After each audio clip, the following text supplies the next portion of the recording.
Dengar dan sanak perompak seberatan, sudah kita dengarkan Besair Melayu Banjar pada malam hari ini. Dengan beberapa irama, kemudian tema yang diangkat adalah Syekh Arsad dalam perjalanan pulang ke Banua.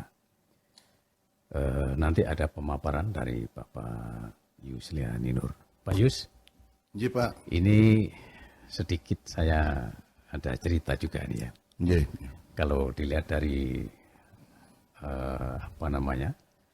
Belanda ngetes dengan Syekh Arsad ini ya. Iya betul. Buah kelapa itu apa dalamnya? Tentu air. Kalau ada air tentu ada ikan mujair. Gitu Iya, ya? betul. Nah, itu. Jadi saya ingat kisah Wali Songo Pak Yus. Iya. Jadi ada Sunan Punang, waktu itu masih Wali 8. Iya. Sebelum Sunan Kalijogo kan ada Raden Said ya. Iya. Raden Mas Said itu menjadi seorang pencuri dan hasilnya adalah untuk kaum miskin. Dan di situ yang dihadang tengah jalan adalah Sunan Punang. Iya betul. Kata Sunan Punang, kata Raden Said, apa pohon itu? Itu pohon aren. Ternyata setelah diputik menjadi emas. Nah, ini adalah mungkin hampir sama dengan ini, Syekh Arsad ini. Begitu kelapa dibelah ternyata dalamnya ada ikan mujair. Iya, betul. Ya itulah ilmu dari karamah Allah luar biasa Pak Yus. Iya. Dan kita bangga bahwa masyarakat kita, termasuk warga Banua kita, Kalimantan Selatan punya salah seorang ulama besar yang mendunia. Iya, Ini betul. satu kebanggaan bagi kita. Baik Pak Yus, untuk pemaparannya malam ini kami persilakan, dan ada di mahasiswa selamat mendengarkan ya. Yang ada di rumah juga selamat mendengarkan pemaparan dari Pak Yusliani Nur. Silakan Pak Yus. Terima kasih Pak Iswan. Baiklah para pendengar sekalian yang berbahagia.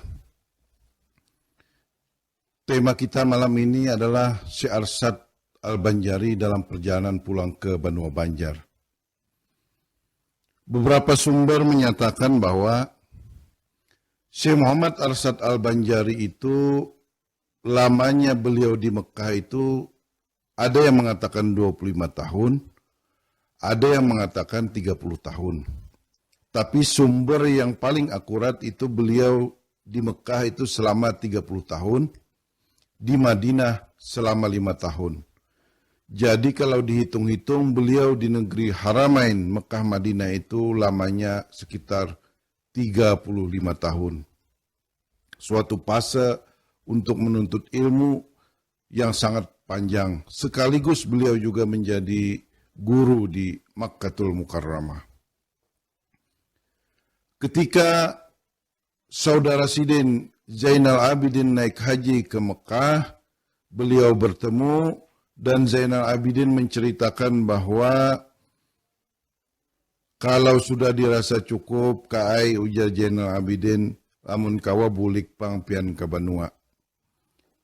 Dan akhirnya mungkin si Arsad sudah memang merasa cukup ilmu Sidin, maka kemudian Sidin minta izin kepada guru-guru Sidin yang ada di Mekah. Karena pada waktu itu guru-guru Syekh Muhammad Arsad Al-Banjari ini biasanya mukim atau berdiam di Mekah juga untuk mengajar ilmu, berbagai bidang ilmu, baik hadis, fikih, Quran, dan sebagainya di dalam khalaqah di kawasan Makkatul Mukarramah. Jadi Syekh Muhammad Arsad Al-Banjari tentu bepadah lawan guru Sidin. Wahai guru, ulun minta maaf, minta ampun, ulun mohon doa. Kira-kira rasanya ulun hendak bulik pang ke Banua ulun di Kalimantan, di Banjarmasin. Tolong doa ulun guruai. Nangaran guru-guru Sidin itu sudah maklum bahwa pada waktu itu Islam perlu disebarkan di seluruh dunia, termasuk di tanah Jawi, dalam hal ini di Kalimantan, maka kemudian tentu guru Sidin memberikan izin dan memberikan doa restu kepada Syekh Muhammad Arsad Al-Banjari. Akhirnya Syekh Muhammad Arsad Al-Banjari beserta kawan-kawan Sidin, yakni Syekh Abdul Rahman Al-Bantani, Syekh Abdul Wahab Al-Bugisi, Syekh Abdul Samad Al-Palimbangi, dan termasuk Syekh Daud Al-Fattani dan beberapa ulama lain bertolak dari Jeddah menuju kawasan Tanah Jawi. Kapal bertolak dari Jeddah itu melalui Laut Merah, terus ke Laut Sakatrah, menuju ke Pulau Penang, kawasan Malaysia, terus ke Kedah, juga kawasan Malaysia, dan sampai ke Perak. Dalam perjalanan kapal ke Batawi, maka kapal itu harus singgah di Pulau Penyengat atau Riau. Kapal bersinggah itu biasanya karena mengisi yakni air minum. Karena laut itu banyunya masin, jadi diperlukan air tawar. Yang kedua, memerlukan bahan makanan. Dan yang ketiga, waktu itu sudah diperhitungkan ketika Sidin singgah di Pulau Penyengat, Kepulauan Riau itu, angin sedang tidak baik kalau meneruskan perjalanan menuju Tanah Jawi. Maksudnya ke Betawi. Sehingga akhirnya kapal itu singgah di Pulau Penyengat di Riau. Nah, di Pulau Penyengat itulah Syekh Muhammad Arsad Al-Banjari mengajar ilmu Sidin di masjid. Nangaran ulama lah. Di mana Sidin kawa menyebarkan ilmu, Sidin sampaikan. Apalagi pada waktu itu masyarakat setempat begitu menerima kedatangan para ulama ini, mereka meminta para ulama itu menjadi imam, meminta para ulama itu mengajarkan Al-Quran, meminta para ulama itu mengajarkan ilmu hadis, dan juga meminta para ulama itu mengajarkan ilmu fikih. Kebetulan Syekh Muhammad Arsad Al-Banjari ini ulama alim di bidang ilmu fikih, maka tentu itulah yang paling diperlukan oleh masyarakat Pulau Penyengat pada waktu itu. Sultan Riau pada waktu itu sangat suka dan saking sukanya karena ada ulama yang mau membimbing umat. Karena zaman dahulu dan sebagian besar juga di zaman sekarang para ulama itu diminta Sidin kepada umat itu adalah keikhlasan di dalam belajar, dan Sidin pun ikhlas di dalam mengajar. Jadi istilahnya itu, kadada istilah itu ininya. Kalau pang Sidin itu menuntut, misalnya sekali Sidin ceramah sekian, hadiahnya kada mau macam itu. Ulama Bahari, sebagian besar ulama ini juga seperti itu. Karena yang dipentingkan bagi ulama zaman dahulu itu adalah lillahi ta'ala. Karena ulama itu adalah pewaris para nabi. Dan para nabi, khususnya Rasulullah sallallahu alaihi wasallam, di dalam mengajarkan Islam itu semata-mata karena Allah Ta'ala. Nah, oleh sebab itu, Sultan Riau ini akhirnya beliau menghadiahkan tasbih. Tasbih itu terbuat dari kayu akar bahar. Dan kayu akar bahar itu sampai sekarang masih disimpan oleh Juriat Sidin di dalam pagar sana di Martapura itu. Jadi bukti Sidin diberi hadiah oleh Sultan Riau itu masih ada sampai hari ini. Karena kayu akar bahar itu satu kayu dari dalam laut yang apabila disimpan itu sangat kuat, sangat awet. Sehingga seabad dua abad saja akar bahar itu tidak akan rusak. Itu makanya sampai hari ini tasbih itu masih ada tersimpan di dalam pagar Martapura, Kalimantan Selatan. Nah, di dalam perjalanan itu yang perlu kita singgung adalah Syekh Arsad Al-Banjari ini bersama Syekh Daud Al-Fatani. Ini perlu ulun jelaskan bahwa Syekh Daud Al-Patani ini adalah juga ulama yang sangat alim. Patani itu adalah sebuah kawasan di Thailand Selatan atau ujar kita daerah Siam Selatan. Jadi kalau di Banjar ini ada ngarannya Sapat Siam. Nah, itu artinya berasal dari Thailand toh. Sapat Siam itu. Nah, Al-Patani itu kawasan Thailand Selatan. Dan Sidin ini juga belajar ilmu dengan Syekh Muhammad Samman Al-Madani, juga dengan Syekh Isa bin Ahmad Al-Barrawi. dan juga syekh-syekh yang lain yang sangat menguasai tentang ilmu hadis, terutama Al-Barrawi ini adalah ulama ahli hadis, hukum-hukum Islam, dan kompilasi mazhab-mazhab hukum Islam. Kepada Al-Barrawi juga Daud Al-Patani banyak belajar ilmu usuluddin, yakni ilmu perbandingan agama dan juga ilmu tasawuf serta ma'rifat.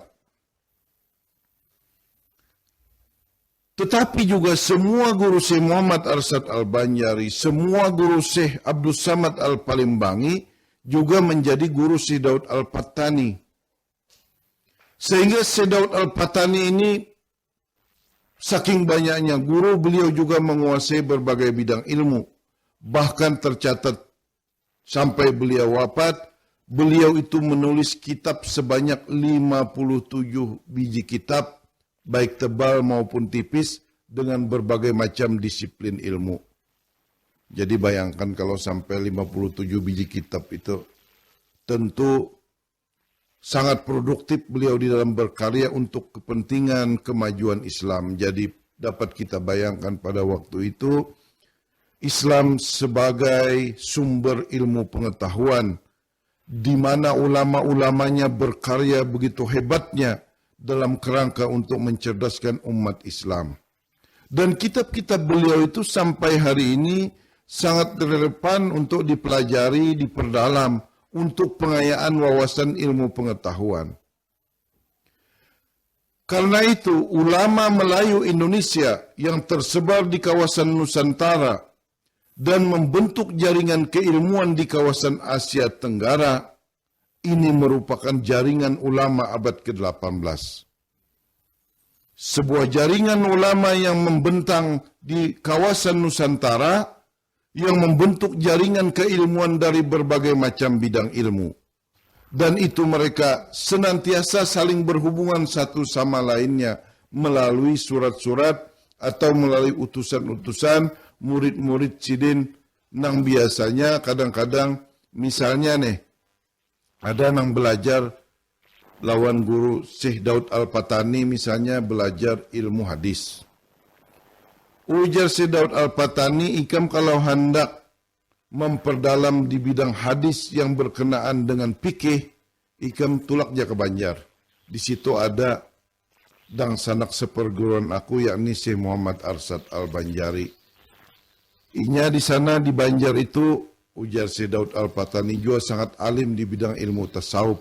Maka ikam menuntutlah beberapa tahun di sana, hanya ikam babulik ke Thailand di sini, bertemu lagi dengan aku. Begitu juga di Banjar. Kalau misalnya Syekh Muhammad Arsyad Al-Banjari merasa perlu mengirim utusan murid sidin ke negeri lain, maka sidin pun mengirim utusan untuk sekedar silaturahim dengan ulama sekaligus untuk memperdalam suatu bidang ilmu. Karena zaman dahulu itu kada terikat oleh kurikulum sebagaimana sekarang ini. Kalau pang ada semester ini, semester itu, perlu cuti akademik, itu kada ada zaman dahulu. Di zaman dahulu itu para ulama apabila sudah menguasai misalnya 5 biji kitab, itu sudah mungkin beliau ijazahkan orang ini sudah alim di bidang ilmu tertentu. Nah, itu zaman dahulu. Sampai sekarang beberapa ulama di Martapura itu juga seperti itu. Jadi kalau mengaji di Martapura itu kadang mutlak misalnya harus siang hari ada ulama-ulama di Martapura, juga di Banjarmasin, di Hulu Sungai, kita duduk balapak, kemudian kita mendengarkan, kita bawa kitabnya, apakah itu kitab Minhajul Abidin, apakah kitab Ihya Ulumuddin, seperti misalnya di wadah guru di Tambak Anyar itu ada seorang guru tamatan pesantren di Bangil, sidin mengajar kitab ilmu Ihya Ulumuddin, di mana kalau sudah tamat maka akan disambung dengan pelajaran yang lain. Nah, itu satu contohnya di kawasan Martapura. Para pendengar sekalian, kita berlanjut tentang bagaimana Syekh Muhammad Arsyad Al-Banjari ini membetulkan kiblat masjid di Jembatan 5. Ketika Syekh Muhammad Arsyad Al-Banjari tiba di Betawi, waktu itu Betawi itu sudah disebut Batavia. Nama ubahnya itu Belanda. Sebelumnya itu disebut Sunda Kelapa. Jadi 3 kali berganti. Nah, ketika sampai di sanalah Syekh Arsyad dengan rombongan itu senantiasa mengunjungi masjid-masjid. Beliau salat berjamaah dan senantiasa bersilaturahim dengan beberapa para ulama. Sampailah Sidin di sebuah masjid yang sekarang disebut Masjid Jembatan 5. Ketika Datuk Kalampayan sampai di situ, Sidin ini hendak sholat sunat. Ketika hendak sholat sunat, tahiyatul masjid, Sidin melihat ada kejanggalan. Nangaran ulama khawas lah, ulama kasab. Jadi ketika mengangkat takbir itu, seakan-akan Sidin itu langsung berada di sisi Ka'bah. Sehingga Sidin melihat Ka'bah atau kiblat itu paskah atau orang Banjar cantangkah antara nang Masjid Jembatan 5 itu dengan arah kiblat. Ternyata Sidin melihat ada kejanggalan. Yakni arah kiblat Masjid Jembatan 5 itu terlalu miring ke kiri. Sementara di dalam ketentuan syariat kalau kita sholat, sebuah masjid itu kiblatnya harus sesuai, lurus pas dengan Baitullah. Maka kemudian Syekh Arsyad begemet Sidin bepadah lawan tokoh-tokoh di sana. Misalnya ada dengan ulama di sana, wahai ulama, ujar Sidin, menurut pemikiran aku nah, pandangan aku ini masjid ini kada paspang ni nah, kada cantang dengan Baitullah. Jadi ujar ulama itu, iyalah. Bisik-bisik ulama ini tentu sampai juga lawan jamaah. Jamaah masjid kemudian menjadi gempar. Lalu mereka ingin bukti, kayak apa garang? Bahwa kalau kita ingin tahu bahwa masjid ini pas dengan Baitullah. Cantang atau lurus menghadap Baitullah, menghadap Ka'bah. Jemaah masjid di Jembatan 5 Batavia pada waktu itu meminta bukti. Kami minta bukti, ujar bubuan jamaah di sana, kalau betul-betul arah kiblat miring ke kiri. Tertunduk sebentar si Muhammad Arsyad Al-Banjari, badiam Sidin satumat, sambil ujar orang tu maatur pahinakan, maatur napas Sidin. Lalu ujar Sidin, wahai para jamaah masjid sekalian, silahkan kalian duduk bersab dengan rapi. Maka masjid yang pada waktu itu cukup penuh, kemudian jamaahnya duduk bersab-sab, berdirilah Syekh Muhammad Arsyad Al-Banjari di muka jamaah. Sidin berdiri paling muka, dan kemudian Sidin menghadap para jamaah. Ketika Sidin menghadap para jamaah, Syekh Muhammad Arsyad kemudian membaca sesuatu. Kemudian Syekh Arsyad mengangkat tangan kanan Sidin. Kebetulan Sidin pada waktu itu memakai jubah. Ketika Sidin mengangkat tangan kanan Sidin, maka memancarlah satu cahaya, satu sinar yang menyilaukan mata. Maka nampaklah di sela-sela jubah Sidin itu Ka'bah. Jadi seolah-olah di bawah jubah ketiak Sidin itu ada satu Ka'bah, yakni lurus ke televisi, seperti televisi, seperti lurus, seperti melihat televisi. Karena itulah kemudian jamaah di sana kagum. Jamaah percaya atas karamah Syekh Muhammad Arsyad Al-Banjari. Begitu juga para ulama di Betawi. Biasa yang namanya ulama, apalagi Syekh Muhammad Arsyad Al-Banjari ini memang ulama yang sangat alim, sangat wara. Dari kecil beliau sudah ada karamah, sehingga kemudian ketika diminta untuk memberikan bukti, maka Sidin langsung memberikan bukti dengan hanya mengangkat tangan dan Sidin menampaikan Baitullah seperti gambar televisi. Dalam hal ini sebetulnya kalau memang itu merupakan karunia Allah, tidak sukar sebetulnya. Dan kita jangan pikirkan karena itu adalah karamah bagi seorang ulama yang telah sungguh-sungguh dekat dengan Allah Subhanahu wa ta'ala. Maka kemudian di situ ada prasasti. Di Masjid Jembatan 5 itu ada prasasti. Di sana disebutkan arah kiblat masjid di sini digeser ke kanan kurang lebih 25 derajat pada tanggal 7 Mei 1772 Masehi. Jadi di situ ada prasastinya. Nah, itu bisa aja ke Masjid Jembatan 5 lihati prasasti itu. Untuk menjelaskan bukti bahwa Syekh Muhammad Arsyad Al-Banjari itu pernah membetulkan arah kiblat Masjid Jembatan 5 Jakarta. Syekh Muhammad Arsyad Al-Banjari juga membetulkan Masjid Luar Batang. Kawasan Luar Batang di Jakarta juga ini. Dan Masjid Pekojan. Jadi keduanya ini rupanya kurang lurus dengan kawasan Ka'bah, ya, arah masjid ini, arah kiblatnya. Atas karamah Syekh Muhammad Arsyad Al-Banjari itu, maka para ulama dan para jamaah sangat menghormati dan memuliakan Syekh Muhammad Arsyad Al-Banjari. Mereka sungguh-sungguh menyaksikan karamah Datuk Kalampayan tersebut. Nah, kalau sudah tuh melihat dengan mata, orang yang beriman tentu lebih beriman atas karamah yang ada. Jadi zaman bahari itu, para ulama itu menunjukkan tentang keluarbiasaan Allah itu dengan bukti langsung, dengan karamah. Untuk mencapai karamah itu tentu diperlukan kedekatan dengan Allah Subhanahu wa ta'ala secara sungguh-sungguh. Untuk dekat dengan Allah Subhanahu wa ta'ala itu tentu diperlukan ibadah yang sangat kuat, kebersihan hati, kemudian rida dan ikhlas sebagai hamba Allah.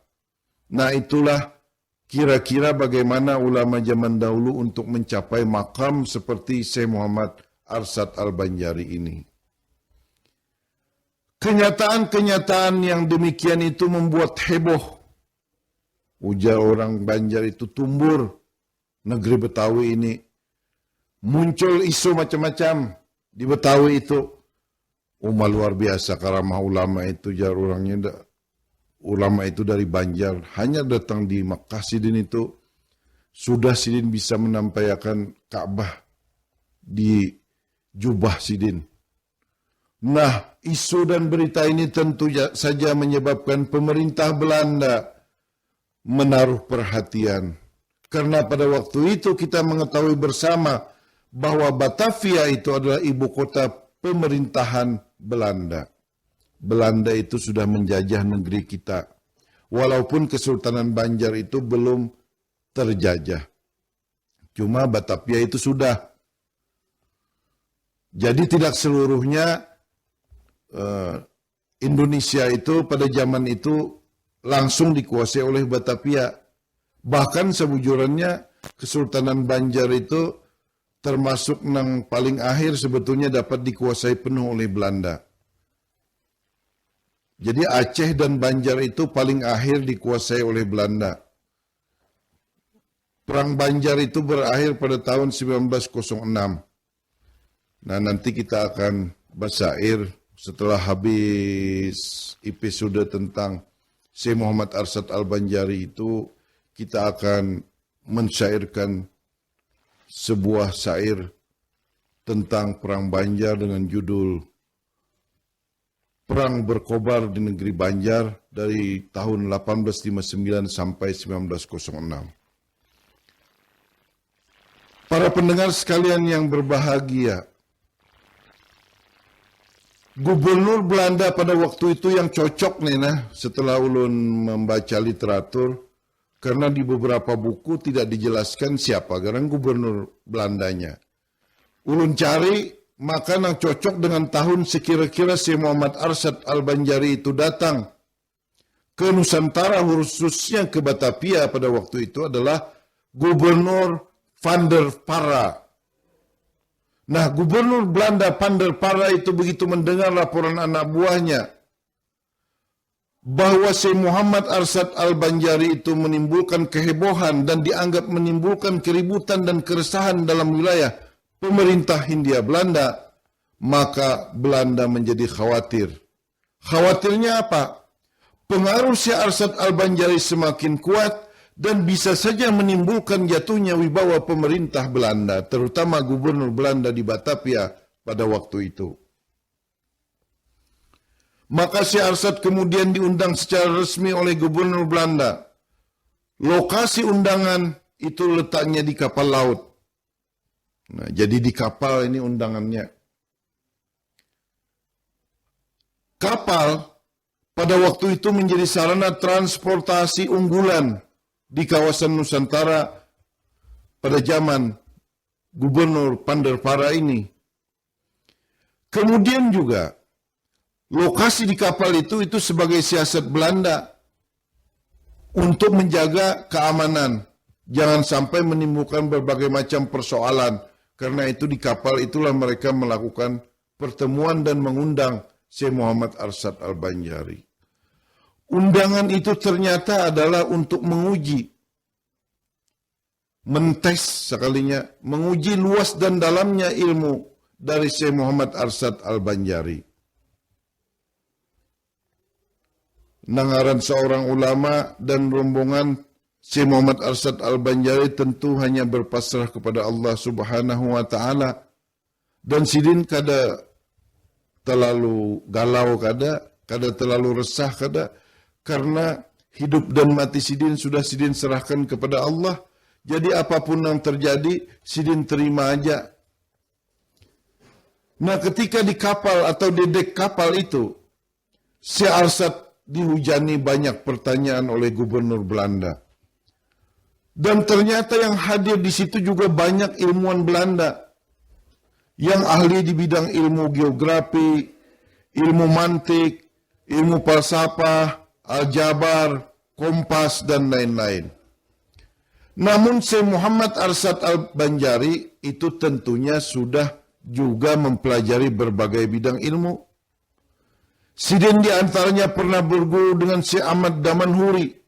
Ini ahli logika, ahli mantik, ahli aljabar. Sidin ini. Jadi ilmu hitung-menghitung. Belajar juga sih Muhammad Arsyad Al-Banjari itu di Mekah. Kemudian Syekh Muhammad Murad. Ini ahli geografi. Dan juga sekaligus ahli sejarah.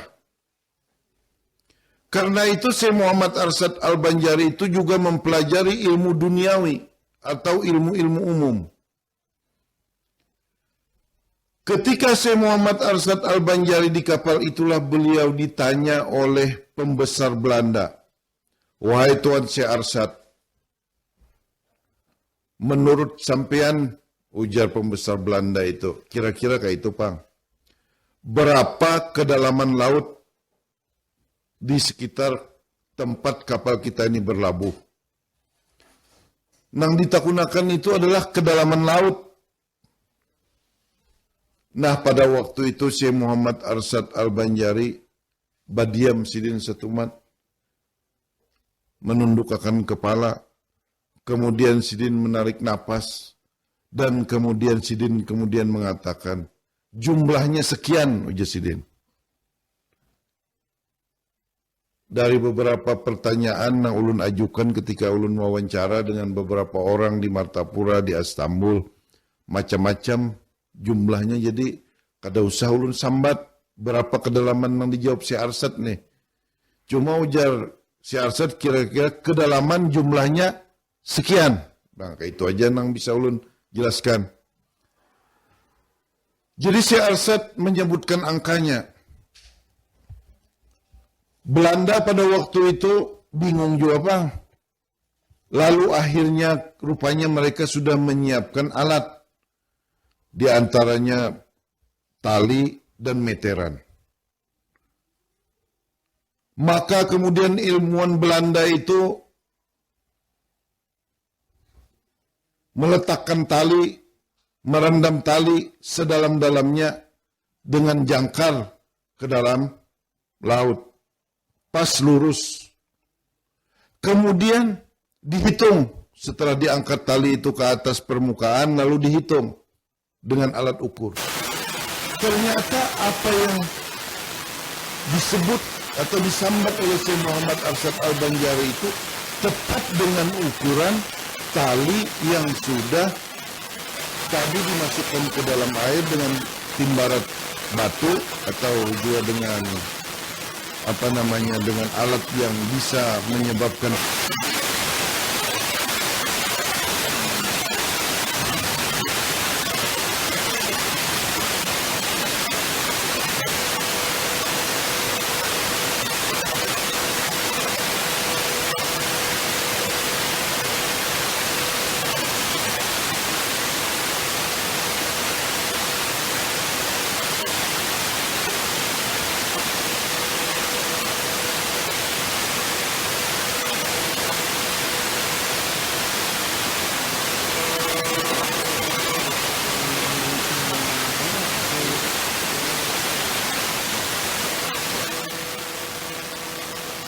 oleh bubuhan Quraisy kan Rasulullah ditanya, Rasulullah menyatakan telah melaksanakan perjalanan Isra dari Masjidil Haram ke Masjidil Aqsa. Jadi ujar bubuhan Quraisy, wahai Rasulullah, wahai Muhammad, apabila sampian ini bujur ke Masjidil Aqsa, kami bertakun berapa jumlah pintunya. Lalu Rasulullah bisa menyambat jumlah pintu itu.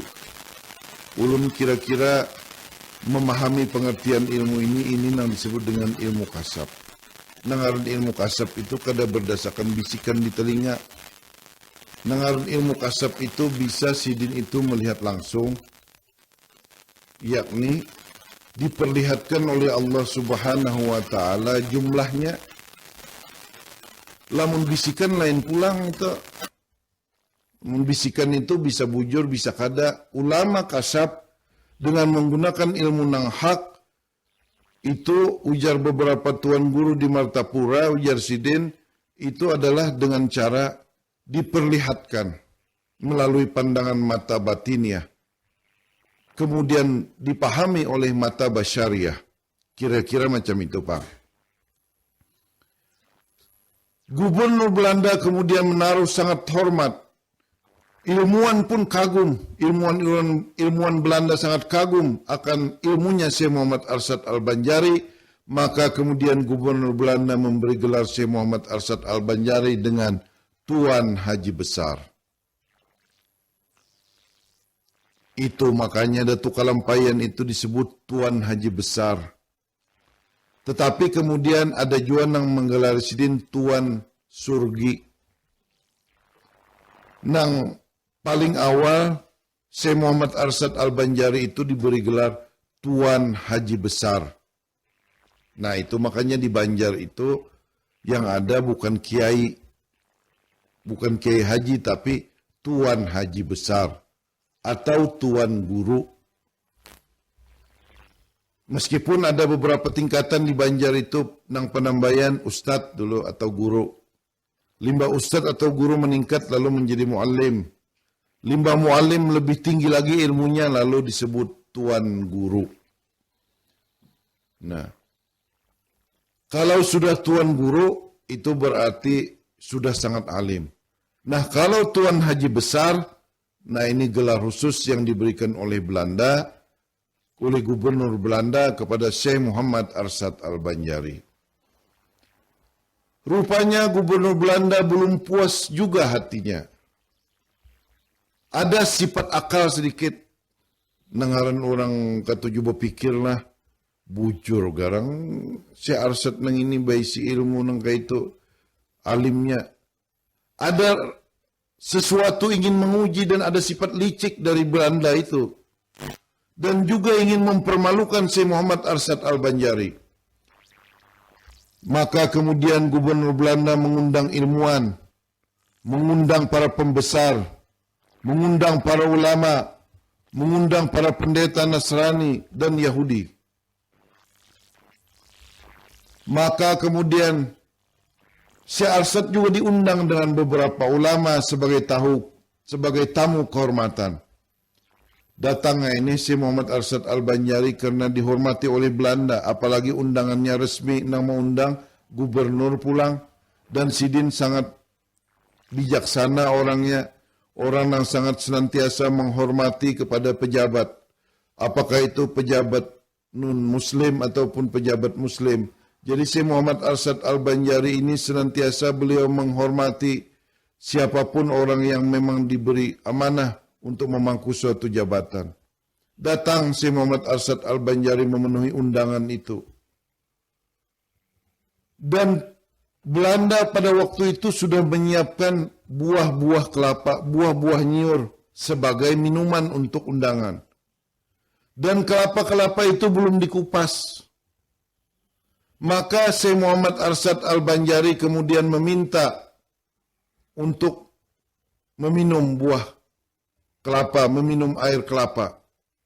Jadi ujar Syekh Arsad, tolong pang kupasakan nih, nyiurku nang ada nang ini, aku hendak meminum jua banyunya. Pada saat Syekh Arsad memegang buah kelapa yang masih hijau itu, memang buah kelapa ada dua aja warnanya, muka ada hijau atau kuning nang kau diminum banyunya, lamunnya sudah coklat nang itu nyiur tuh hangarannya itu sedang diolah limbah dikuyak, banyunya nang itu kawapang juga digunakan untuk maulah apa ngarannya untuk banyu gudeg itu. Tapi biasanya banyu nyiur anum juga untuk gudeg itu ya. Nah kemudian santannya itu juga untuk digunakan untuk menggangan lagi itu kalau warnanya sudah coklat. Jadi memang kelapa yang masih hijau itu Sidin minta kupaskan kepada orang-orang yang menjadi pesuruh-pesuruh, pelayan-pelayan di gubernuran di Batavia. Sekonyong-konyong datanglah seorang pejabat Belanda pada waktu itu menanyakan, "Wahai Tuan Haji Besar, apa isi kelapa nang ada di tangan Anda itu, nang di tangan sampean itu apa isinya wahai Tuan Haji Besar?" Nengaran Tuan Guru lah, nengaran orang alim, si Arsad itu menjawab dengan polos saja, dengan perlahan, dengan lugas.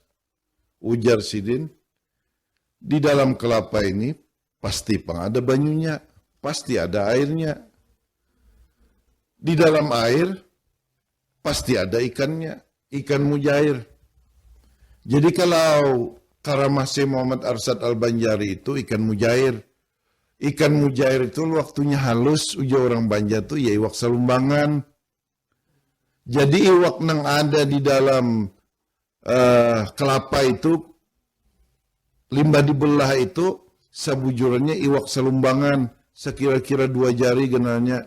Lamun iwaknya ganan pada buah nyiurnya, lain ngarannya, makanya masih halus tuh, ngarannya salumbangan.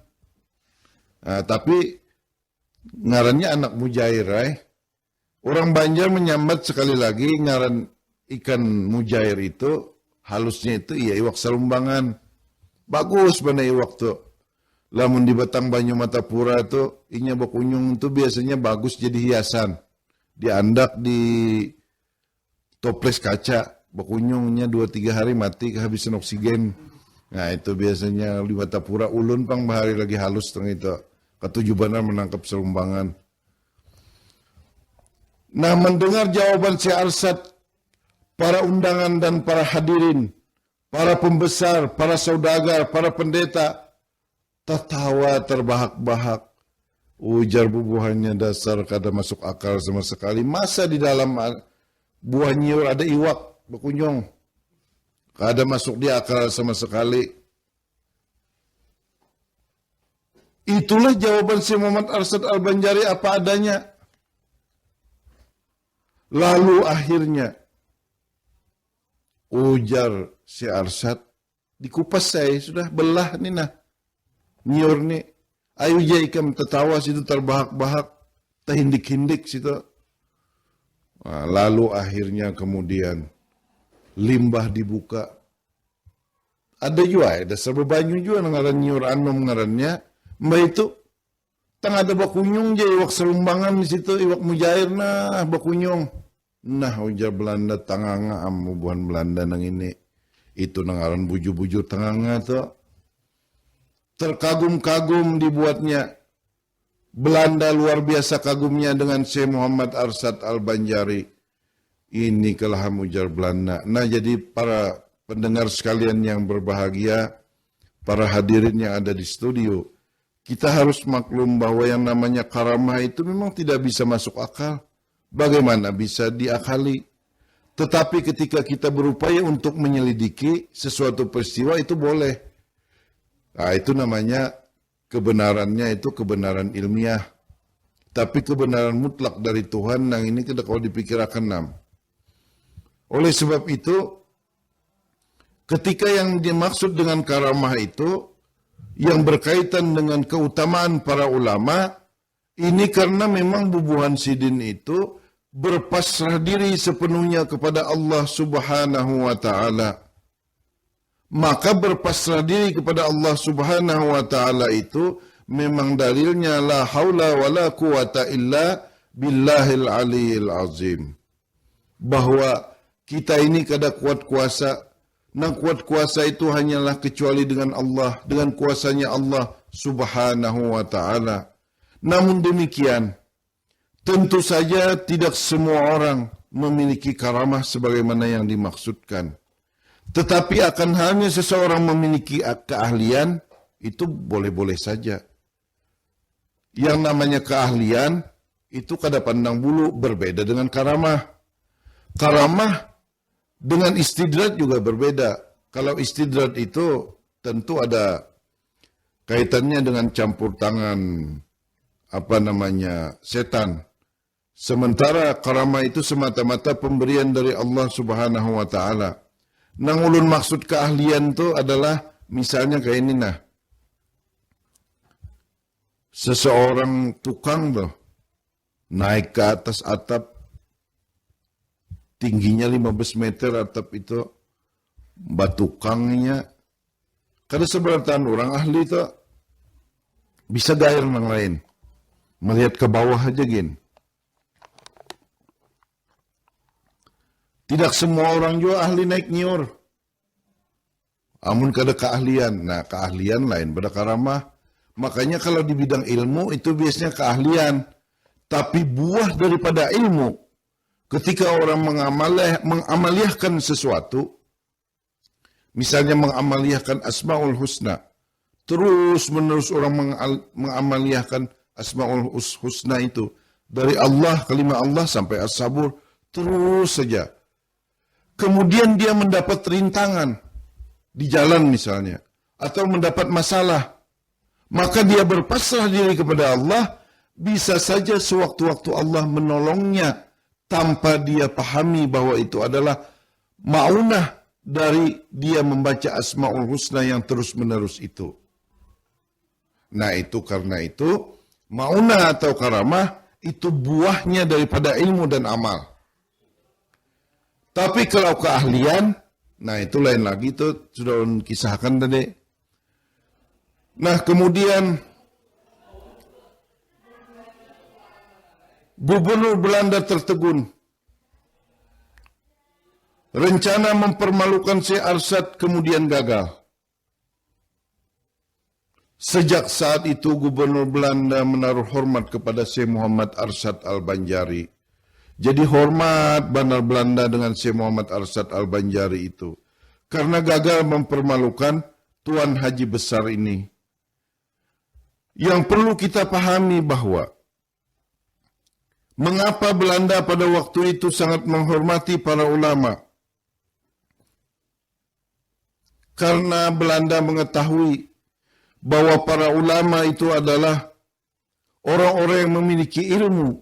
Dan Belanda sangat mengayumi ulama-ulama yang senantiasa bisa berkompromi, diajak kerjasama, atau tidak terlalu bertentangan dengan kepentingan politik Belanda. Nah oleh sebab itu, Belanda ketika melihat para ulama ini memang hanya semata-mata membujurakan Ka'bah, maka tidak menjadi persoalan. Karena memang bagi umat Islam, Ka'bah itu sangat penting untuk diluruskan, dibetulkan arah kiblatnya. Kemudian selama Syekh Arsyad hidup, Belanda tidak pernah secara terbuka ingin mengambil alih kekuasaan atas Kesultanan Banjar. Nah, ini perlu ulun jelaskan bahwa di dalam api sejarahnya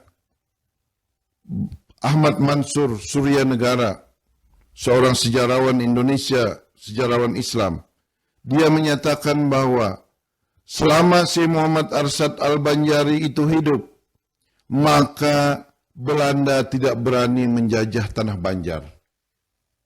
Saking hormat dan kagumnya Belanda karena mulai gubernurnya di Jawa sana, di Batavia sana itu sudah menganugerahkan Tuan Haji Besar. Dan mereka itu juga sudah gagal mempermalukan Syekh Muhammad Arsyad Al-Banjari.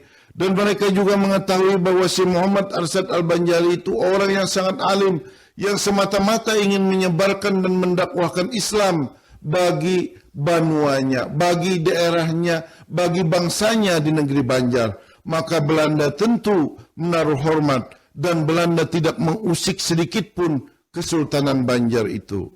Maka disinilah kita melihat bagaimana Syekh Muhammad Arsyad Al-Banjari itu menaruh satu kehormatan yang luar biasa. Makanya, kalau ditanya, kenapa kemudian sesudah Syekh Arsyad Al-Banjari wafat, kerajaan Banjar diambil alih? Nah, itu ada beberapa persoalan nantinya.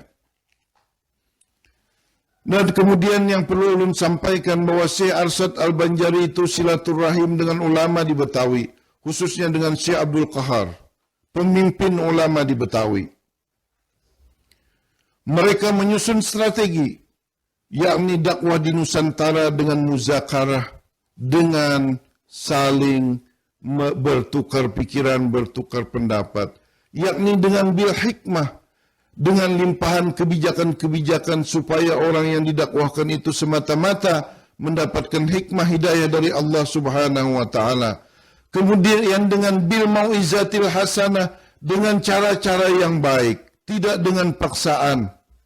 Dan itulah yang sangat sesuai dengan ajaran Ahlus Sunnah wal Jamaah. Nah, itulah kira-kira susunan dakwah yang sudah diatur oleh Syekh Muhammad Arsyad Al-Banjari di negeri Batavia atau di negeri Betawi yang kemudian dilaksanakan nantinya di negeri Banjar. Nah, kira-kira itu Pak Iswan. Alhamdulillah. Terima kasih Pak Yus, pemaparannya luar biasa. Dan mudah-mudahan Pak Yus ya, pendengar kita, termasuk para mahasiswa yang hadir di malam ini dan juga bapak-bapak ya yang hadir, pemaparan ini akan meningkatkan keimanan dan ketakwaan kita kepada Allah Subhanahu wa taala. Amin ya Karena rabbal alamin. memang dengan perjuangan Syekh Muhammad Arsyad Al-Banjari ya sampai mendapat tantangan dari Belanda dan lain sebagainya. Dan kita juga bersyukur bahwa waktu itu memang Belanda tidak menjajah di Kalimantan, Pak Yus. Iya, belum. Tapi setelah beliau meninggal, wah mulai ya Belanda nih ya. Iya betul. Nanti kita sairkan. Iya. Ini waktunya cukup panjang dan mohon maaf untuk pendengar karena ada 2 kali pemadaman listrik tadi. Iya, nggih. Jadi pertama ada 1 menit, kemudian beberapa detik tadi nyala lagi. Alhamdulillah, mudah-mudahan pendengar tidak terganggu dan bisa menelaah dengan apa yang telah disampaikan Pak Yus cukup jelas ya, cukup jelas dan bermanfaat bagi kita seberatan. Pak Yus, terima kasih atas kehadirannya dengan teman-teman yang lain. Terima kasih. Wassalamualaikum warahmatullahi wabarakatuh. Waalaikumsalam warahmatullahi wabarakatuh. Baik pendengar, demikian tadi syair Melayu Banjar dengan syair sejarah Datuk Kalampaian. Kita akan berjumpa kembali pada hari Rabu yang akan datang. Selamat malam dan wassalamualaikum warahmatullahi wabarakatuh.